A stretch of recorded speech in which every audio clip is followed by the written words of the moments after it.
사랑은 무한한 것이지만 사랑의 대상은 제한이 있습니다. 우리는 사랑하며 살아가지만 자기 사람들을 사랑하면서 살아가는 것입니다. 우리 예수님께서 이 세상에 하나님의 무한한 사랑을 가지고 오셨습니다. 그리고 예수님은 세상의 빛이요 특별히 생명의 빛이라고 많은 사람들을 그 하나님의 무한한 사랑 앞으로 초대했지만 그러나 많은 사람들이 그 말씀을 들으면서도 예수님에게 오지 않았습니다. 예수님은 분명히 요한복음 1장 12절에서 영접하는 자, 곧 그 이름을 믿는 자들에게는 하나님의 자녀가 되는 권세를 주시겠다라고 약속했지만 그러나 이 약속을 받고 들으면서도 우리 예수님에게 오지 않았습니다. 겨우 몇몇 사람 정도만 이 예수님의 말씀을 듣고 예수님을 영접하고 예수님의 뒤를 따르게 되었죠. 그래서 요한복음 1장에서부터 12장까지 우리가 사순절 특세를 시작하기 전까지 나눈 말씀은 그 하나님이신 예수, 세상의 빛이신 생명이신 그 예수를 영접하지 아니하고 마침내 유대인들은 예수님을 죽이기로 결심을 하고 그리고 그 기회를 엿보게 되는 것으로 12장이 마쳐지게 됩니다. 그런데 오늘 요한복음 이 13장에서 예수님께서 소수의 사람들이지만 예수를 믿기로 작정한 사람, 예수님을 영접한 그 사람들을 오늘 자기 사람들이라고 따로 구별해 놓으시고 있습니다. 예수님의 사랑이 모든 사람을 위해 열려져 있지만 예수님을 믿고 영접한 자기 사람들에게는 특별한 약속, 축복, 사랑이 있음을 오늘 요한복음 13장에서부터 소개하고 있는 것입니다. 그래서 요한복음 13장 1절 말씀에 유월절 전에 예수께서 자기가 세상을 떠나 아버지께로 돌아가실 때가 이룬 줄 아시고 세상에 있는 자기 사람들을 사랑하시되 끝까지 사랑하시니라. 이 요한복음 13장부터 요한복음 마지막 21장까지는 예수님께서 우리 믿는 사람들, 예수님을 영접한 자기의 사람들에게 보낸 사랑의 편지라고 말할 수가 있습니다. 예수를 믿음으로 불신자와 구별된 이름은 마치 결혼한 부부와 같이 특별한 사랑이 공급되어지는 것입니다. 그래서 예수님은 자기 사람들을 사랑하기 위해 최후의 만찬의 자리에로 제일 먼저 초청하신 것입니다. 자기 사람들의 이제 발로 이제 자기 사람들의 그 발도 씻어주시고 그리고 자신이 떠난 다음에 외롭지 않도록 보혜사 성령도 보내주시고 장차 하늘에서 만나서 영원히 살 수 있는 거처도 마련해 주시겠다라고 하는 약속을 자기 사람들에게 해 주신 것입니다. 사랑하는 성도 여러분, 예수님은 세상을 사랑하지만 특별히 자기 자신을 믿고 영접하여 구원받은 자기의 사람들을 사랑하시되 끝까지 사랑해 주시는 줄 믿으시기 바랍니다. 첫째로 왜 자기의 사람들을 사랑하시되 끝까지 사랑하시는 것입니까? 왜 여러분을 사랑하신다고 여러분은 믿고 있습니까? 이유를 댈 수가 없습니다. 아무리 보아도 우리에게는 사랑받을 만한 요소가 없습니다. 세상에서 사람들이 사랑하는 것을 보면 무엇인가 이유가 있어서 사랑을 합니다. 호박꽃도 꽃이냐고 비아냥거리지만 호박꽃을 사랑하는 사람들이 있습니다. 그것은 호박도 약에 쓰려면 없다라고 하는 말이 암시하듯 호박이 필요한 약재로 쓰이기 때문에 호박꽃도 좋아하고 사랑하는 사람들이 있는 것입니다. 이렇게 세상은 이유가 있기 때문에 사랑하는 것입니다. 그런데 하나님이 우리를 사랑할 만한 이유가 어디에 있습니까? 그분은 의로우신데 우리는 의롭지 않습니다. 그분은 선하신데 우리는 선한 구석이 없습니다. 그분은 거룩하신데 우리는 거룩하지 않습니다. 그분은 희생적인데 우리는 너무너무 이기적입니다. 우리는 죄로 가득 차 있고 그리고 미움으로 가득 찼고 욕심으로 가득 차 있습니다. 그럼에도 예수님은 우리를 사랑하십니다. 참으로 기이하고 놀라운 일입니다. 아무런 이유 없이 우리를 사랑하십니다. 로마서 5장 6절로부터 8절까지의 말씀 가운데 우리가 아직 연약할 때에 기약대로 그리스도께서 경건하지 않은 자를 위하여 죽으셨도다. 의인을 위하여 죽는 자가 쉽지 않고 선인을 위하여 용감히 죽는 자가 혹 있거니와 우리가 아직 죄인 되었을 때 우리가 아직 죄인으로 있었을 때에 그리스도께서 우리를 위하여 죽으심으로 하나님께서 우리에 대한 자기의 사랑을 확증하셨느니라. 이유 없이 사랑하시지 않습니까? 조건 없이 사랑해 주시지 않습니까? 우리가 연약할 때부터 죄인 되어 있을 때부터 아무런 이유 없이 사랑하셨습니다. 뿐만 아니라 우리가 먼저 하나님을 사랑하였기 때문에 우리를 사랑한 것이 아닙니다. 다시 말하면 우리의 사랑에 대한 보응으로 우리를 사랑한 것이 아니라고 하는 말입니다. 우리가 훌륭한 찬양을 해드려서 우리를 사랑하십니까? 그분에게는 천군 천사들이 쉬지 않고 찬양하는 찬양대가 수없이 많습니다. 우리가 영적인 자녀들이기 때문에 믿음의 자녀들이기 때문에 사랑하십니까? 그분은 길에 널려 있는 돌들을 명하여 아브라함의 자녀들이 되게 하실 수 있습니다. 우리 성도들의 숫자가 많아서입니까? 숫자를 자랑하는 이스라엘 백성들에게 이렇게 말씀하셨습니다. 신명기 7장 7절 말씀에 여호와께서 너희를 기뻐하시고 너희를 택하심은 너희가 다른 민족보다 수요가 많기 때문이 아니라 너희는 오히려 모든 민족 중에 가장 적으니라. 사랑하는 성도 여러분, 왜 주님께서 지금까지 여러분을 사랑하십니까? 이유를 댈 수가 없습니다. 굳이 이유를 댄다면 허물이 많고 죄가 많고 연약하고 수요가 적고 세상에서 사랑받을 가치가 없어 버림받았기 때문일 것입니다. 요한일서 4장 10절에 우리가 사랑은 여기 있으니 우리가 하나님을 사랑한 것이 아니요 하나님이 우리를 사랑하사 우리 죄를 속하기 위하여 화목 제물로 그 아들을 보내셨습니다. 아멘. 둘째로 무엇으로 자기 사람들을 사랑하시되 끝까지 사랑하시는 줄을 알 수 있습니까? 요한복음 13장 1절 말씀은 이렇게 말합니다.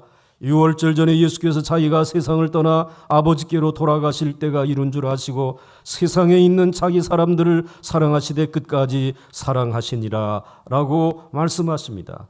앞에 있는 사랑은 자기 사람들을 사랑하셨다라고 하는 시제로 보게 되면 과거 시제인 것입니다. 뒤에서 사랑하시니라라고 하는 것은 시제로 보게 되면 현재의 시제로 사랑하고 있는 것입니다. 그런데 문제는 끝까지 라고 하는 단어에 문제가 있습니다. 이것은 미래를 말하는 것입니다. 끝까지니까 앞으로 끝까지 자기 사람들을 사랑할 것이라고 약속해 주신 말씀입니다. 여러분, 앞으로 세상이 언제 끝날지 모르는데 먼 미래까지 나를 사랑하실 것이라고 하는 확신을 어떻게 가질 수가 있겠습니까? 그것은 두 번에 걸쳐서 예수님께서 사용한 사랑하시되 그리고 사랑하시니라 라고 하는 이 두 단어 속에 끝까지 사랑하시는 이유가 담겨져 있습니다. 즉 과거에서부터 지금까지 사랑해 주신 것을 보아서 미래를 예측할 수 있다라고 하는 말입니다. 먼저 하나님께서 여러분을 다른 피조물과는 구별되이 창조하신 것에서 하나님의 사랑을 발견할 수가 있습니다. 아무리 금강산 1만 2천 봉이 아름답게 그리고 사계절을 다르게 창조하셨지만 그 아름다운 창조의 그 피조물 가운데 그 속에는 하나님을 품을 수 있는 자리를 두시지 않았습니다. 그러나 오직 사람에게만 하나님을 모실 수 있는 영적인 공간을 영혼이라고 하는 이 마음이라고 하는 그 공간을 두셨습니다. 그리고 그 하나님과 교제할 수 있는 은총을 주셨습니다. 그래서 모든 피조물 중에 가장 높은 피조물로 하나님께서 우리를 창조하셨습니다. 하나님보다는 조금 못하지만 모든 피조물 가운데 가장 높은 피조물로 창조하시고 그리고 모든 피조물을 그 발 아래 두시고 다스리게 해 주셨습니다. 하나님의 사랑이 나타나 있는 것이죠. 시편 8편 5절과 6절 말씀에 보게 되면 먼저 그 전에 이제 4절과 3절 말씀에 사람이 무엇이간데 주께서 저를 생각하시며 인자가 무엇이간데 주께서 저를 권고하시나이까 라고 말씀하시며 사람이 정말 무엇입니까? 에노스, 이제 죽어야 될 그 사람이 도대체 무엇입니까? 그렇게 질문하고 시편 기자는 이렇게 말하는 것입니다. 그를 사람을 하나님보다 조금 못하게 하시고 영화와 존귀로 관을 씌우셨나이다. 주의 손으로 만드신 것을 다스리게 하시고 만물을 1만 2천 봉 모든 그 만물을 그의 발 아래 두셨으니 여기에 하나님이 인간을 사랑하시는 사랑의 모습을 발견할 수 있습니다. 사랑하고 계시다고 하는 이유를 우리들이 찾을 수가 있습니다. 창세전부터 하나님보다 조금 못하지만 하나님의 형상을 따라서 우리의 머리 위에 존귀와 영화의 관을 잠깐 인생을 살다가 70, 80년 인생을 끝내야 될 죽을 수밖에 없는 에노스인 이 인생을 하나님보다 조금 못하게 지으시고 그리고 우리의 속에 하나님을 품을 수 있는 영혼을 주셨어요. 그 영혼이 존귀와 영화의 관인 줄 믿으시기 바랍니다. 그 존귀와 영화의 관을 쓴 우리 인생들에게 모든 피조물들을 다스리도록 우리의 팔 아래 두셨다라고 하는 것은 하나님이 우리를 창조하실 때부터 사랑하셨다라고 하는 증거인 것입니다. 하나님이 사랑하시되 라고 하는 말씀을 이해할 수 있는 근거가 되는 그런 말씀입니다. 그러므로 여러분은 하나님이 사랑하셔서 하나님에게만 만족하며 쉼을 얻으며 영광을 돌릴 수 있도록 하나님의 사랑이 부어진 바 되어진 하나님의 사랑의 대상인 줄 믿으시기 바랍니다. 그 다음에 이 진리는 너무 힘들고 어려운 진리인데 이것을 깨달을 수 있도록 이 껍데기 같은 우리의 육체에 성령을 부어주셔서 성령으로 말미암아 우리가 이 진리를 하나님의 사랑을 깨달을 수 있게 하시고 확신하게 하여 주시고 오늘 예배하게 하여 주신 줄 믿으시기 바랍니다. 오직 사람에게만 하나님께서 이 성령을 부어주셨지 않습니까? 그리고 세 번째로는 그 예수께서 하나님이신 예수께서 자기 백성을 위해 죽으신 것을 통해서 하나님의 사랑을 확인할 수 있게 해 주셨습니다. 한 나라의 황제이며 최고 군사령관이 있었습니다. 그에게는 아주 절친한 친구가 있었고 그 절친한 친구의 아들이 장교가 되어서 자신의 부대에 근무하고 있어서 그래서 그 친구의 소중한 아들을 장교를 가장 가까이에 두고 그리고 그 부대의 가장 중요한 요직에 배치를 했습니다. 군 전체의 재정을 관리하는 요직을 맡긴 것입니다. 이 젊은 장교가 처음에는 일을 잘했습니다. 그러나 나쁜 친구들과 사귀면서 도박에 손을 대기 시작했습니다. 결국은 걷잡을 수 없는 파경의 지경에까지 이르게 되었는데 이제는 축을 낸 나라 돈을 해결할 수가 없게 되었습니다. 자신의 남은 돈을 계산해 보고 그리고 탕진하여 미친 돈을 계산해 보니 도저히 갚을 길이 없었습니다. 그 사실이 장부에 다 기재되어 있었습니다. 그는 이제 종이에다가 이렇게 적습니다. 이 엄청난 빚 누가 갚을 수 있는가? 라고 썼습니다. 다음 날이면 감사가 나오는 날이고 감사가 이제 감사를 끝내게 되면 모든 부정이 자신의 부정이 드러날 참이었습니다. 결론은 죽는 길밖에 없었습니다. 오늘 밤 자정을 기해 내 곤충으로 자살하리라. 드디어 밤이 다가왔습니다.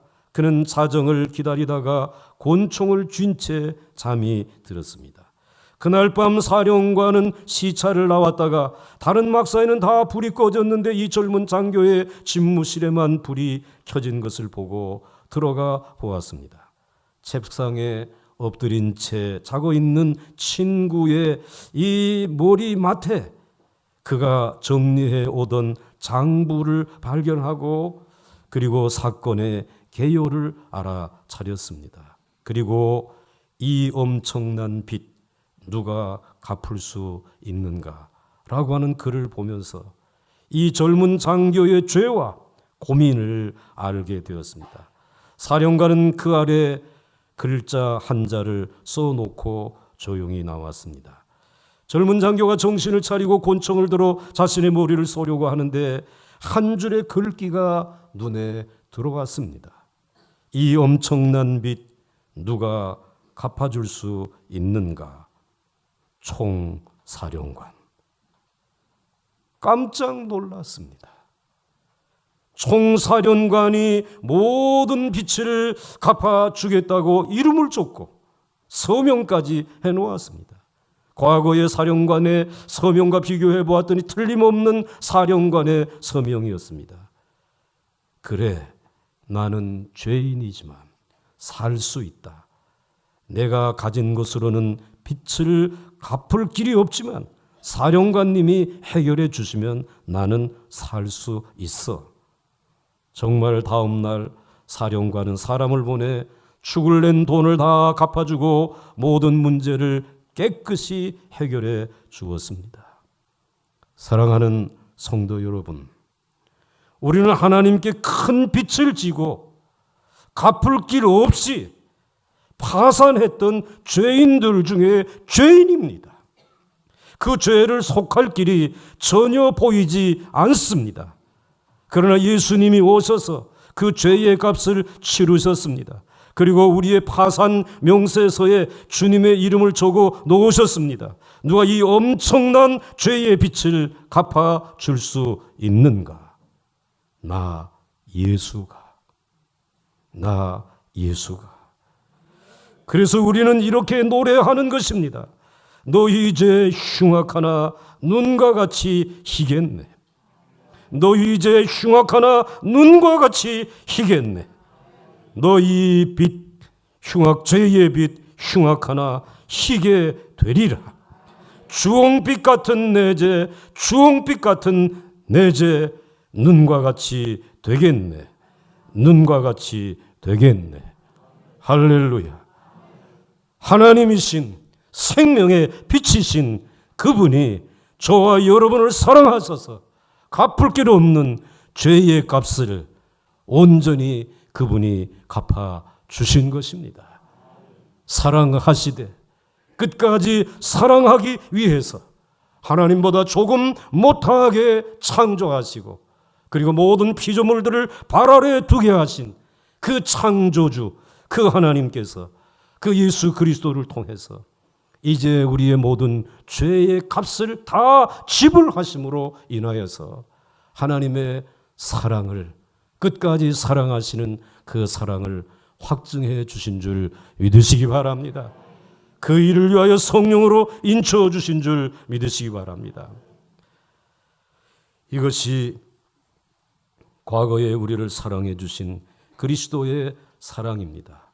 혹시 예수님이 지금 나를 사랑하는 것처럼 보이지 않고 앞으로 미래에 하나님의 사랑이 희미하게 보일 때에 지금까지 하나님이 죄를 나를 특별히 창조하시고 예수님이 나를 위해 값을 지불하시고 구속해 주시고 성령께서 이것을 깨닫고 그리고 이제 거듭나게 해 주신 것을 생각하며 모든 의심을 내려놓으시기를 바랍니다.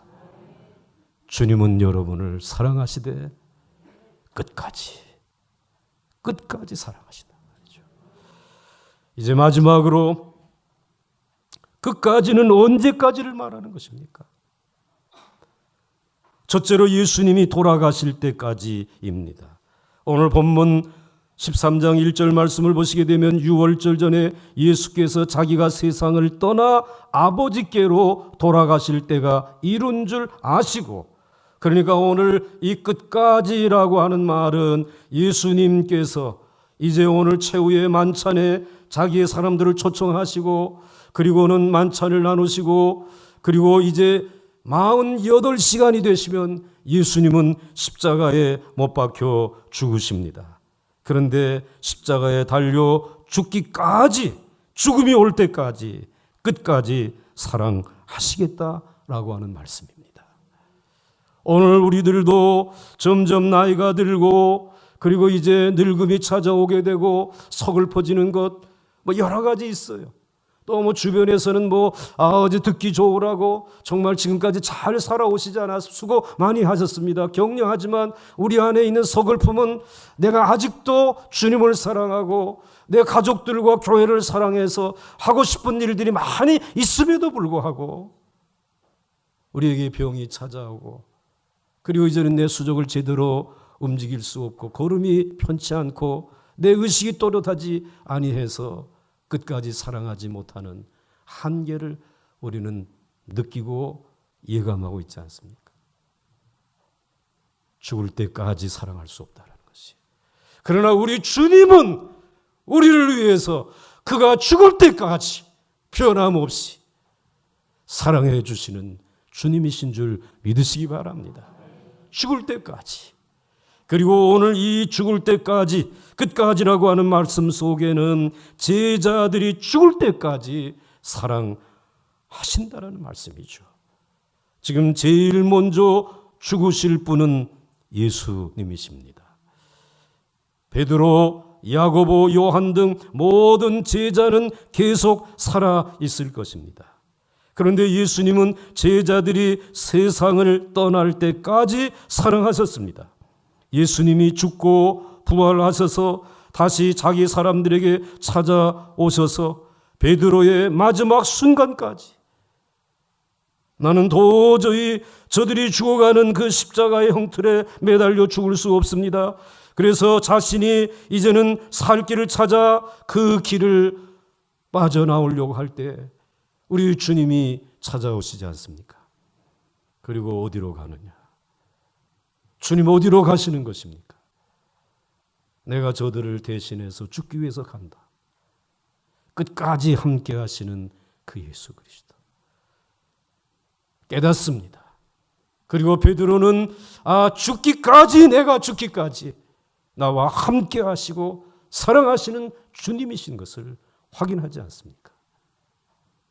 부활하신 그 예수님은 사도 요한에게도 그 반모섬에 가서 유배 생활을 하면서 신령한 하나님의 음성을 들으면서 이것을 마지막까지 성도들에게 전하기 위해서 앞이 보이지 아니하고 안에 서 있을 수도 없는 상황 가운데서 서로 사랑하라고 마지막까지 외치던 그 사랑의 메시지의 뒤에는 주님이, 부활하신 주님이 끝까지 붙드시고 사랑하시지 않았습니까? 자기의 사람들과 끝까지 사랑하시는, 죽을 때까지 사랑하시는 그 사랑. 예수님이 죽을 때까지 사랑하시고, 끝까지라는 말은 제자들이 죽을 때까지 사랑하신다는 말입니다. 그리고 끝까지라고 하는 말의 또 한 가지 의미는 영원까지 사랑하신다는 말입니다. 끝까지 그분은 사랑하십니다. 그분의 끝날까지, 그리고 여러분의 끝날까지, 그리고 끝의 끝날인 영원까지 자기 사람들을 사랑하십니다. 그 일은 어제나 오늘이나 영원토록 동일하신 하나님이시기 때문에 끝날까지, 영원까지 사랑하시는 것입니다. 그래서 요한복음 14장 최후의 만찬을 이제 마무리 지면서 예수님께서 영원까지 사랑하기 위해서 요한복음 14장 1절 이하에 너희는 마음에 근심하지 말라. 하나님을 믿으니 또 나를 믿으라. 내 아버지 집에 거할 곳이 많도다. 그렇지 않으면 너희에게 일렀으리라. 내가 너희를 위하여 거처를 예비하러 가노니 가서 너희를 위하여 거처를 예비하면 내가 다시 와서 너희를 내게로 영접하여 나 있는 곳에 영원히 너희도 있게 하려 하십니다. 사랑하시되 여러분, 그분이 죽을 때까지만이 아니에요. 우리가 죽을 때까지만이 아니에요. 영원히 사랑하시는 줄 믿습니까? 그것을 아시면서 이 신앙의 길을 걸어가고 계십니까? 이제 여러분에게 묻겠습니다. 먼저 예수를 믿는 영접하신 분들에게 묻고 싶습니다. 예수님이 이렇게 사랑하신다면 믿는 사람들끼리 형제와 자매, 교우와 교우 사이에 이렇게 사랑해야 하지 않겠습니까? 완벽하게 그렇게 사랑하시지는 못한다고 할지라도 예수님처럼 사랑하려고 애써야 할 줄로 믿습니다. 다음으로 아직 예수를 믿지 않는 분들, 믿어지지 않는 분들에게 묻고 싶습니다. 예수님께서 이처럼 사랑하시는데 어떻게 이분의 사랑을 멀리하고 사실 수 있겠습니까? 세상에는 이 예수님과 같은 사랑은 전혀 없습니다. 여러분의 남편이 이와 같이 사랑하지 못합니다. 여러분의 아내가 이와 같이 사랑하지 못합니다. 부모들도 이와 같이 자녀들을 사랑하지 못합니다. 친구들도 이와 같이 사랑하지 못합니다. 오직 예수 그리스도만이 세상에 있는 자기 사람들을 끝까지 사랑하십니다.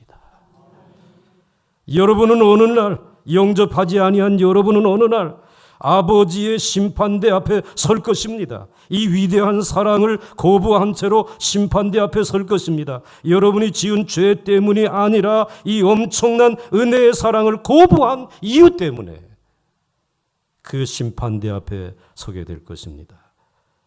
내가 네 죄의 빚을 다 갚았는데, 내가 너를 위해 죽으면서까지 끝까지 사랑하였는데 왜 너는 내게로 돌아오지 않았느냐고 추궁하실 것입니다. 다행히 지금은 은혜의 날이고 구원의 때입니다. 여러분의 참 구주이신 사랑의 예수님에게로 나오시기 바랍니다. 그분을 영접하시고 그분이 주시는 그 떡과 잔을 받기를 바랍니다.